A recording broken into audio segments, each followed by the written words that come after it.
Hi అండి, welcome back to my channel మా ఇంటి అభిరుచి. ఈ రోజు వీడియోలో చేపల పులుసు టేస్ట్ లో కంద పులుసు తయారు చేయబోతున్నానండి. ముక్కలు కనిపించే వరకు ఎవరికి తెలియదు అనమాట ఇది కంద పులుసు అని. అంత టేస్టీగా అయితే ఉంటుంది. మరి ఆలస్యం చేయకుండా వీడియోలోకి వెళ్లి దీని తయారీ విధానం ఎలానే చూసేద్దాం రండి. ఇంక దానికోసం అయితే మసాలా పేస్ట్ తయారు చేయాలి. మీడియం సైజ్ ఉల్లిపాయలు 3 తీసుకున్నాను. కొంచెంగా జీలకర్ర, ధనియాలు, వెల్లుల్లిపాయ తీసుకున్నానండి. ఇవన్నీ కలిపి మెత్తగా పేస్ట్ చేయాలి. చింతపండు రసం కోసం అని చెప్పేసి కొంచెం చింతపండు అయితే నానబెట్టి ఉంచాను.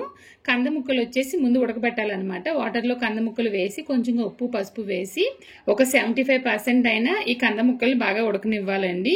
ఉడికిన తర్వాత పక్కన పెట్టేశాను. ఇంకా కర్రీ కోసం అయితే నేను అగారో వారి క్యాస్ట్ ఐరన్ క్యాసరీలో అయితే ఉపయోగిస్తున్నానండి. ఇది చాలా క్వాలిటీగా ఉంటుంది. ఇది నేను అమెజాన్ లో తీసుకున్నాను. అమెజాన్ లింక్ వచ్చేసి నేను డిస్క్రిప్షన్ లో ఇస్తాను చూడండి.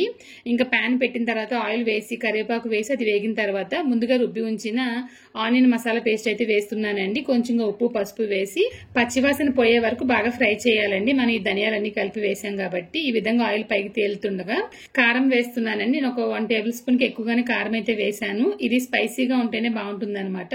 కారం వేసిన తర్వాత బాగా ఫ్రై చేయాలి. ధనియాల పొడి వేయాల్సిన అవసరం లేదనమాట.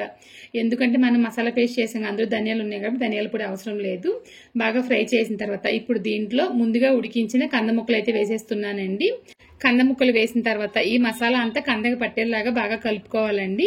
కలిపేసి కొంచెంగా వాటర్ వేస్తున్నాను. మిక్సీ జార్ లో కొంచెం వాటర్ ఉంటుంది కదా, అది వేసేసాను అనమాట, సరిపోతుంది.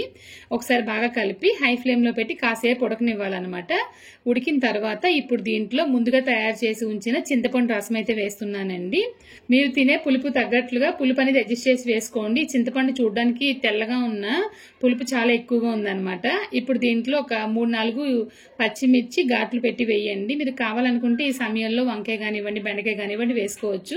తర్వాత కొంచెంగా ఉప్పు అయితే వేసాను, సరిపోలేదని చెప్పేసి.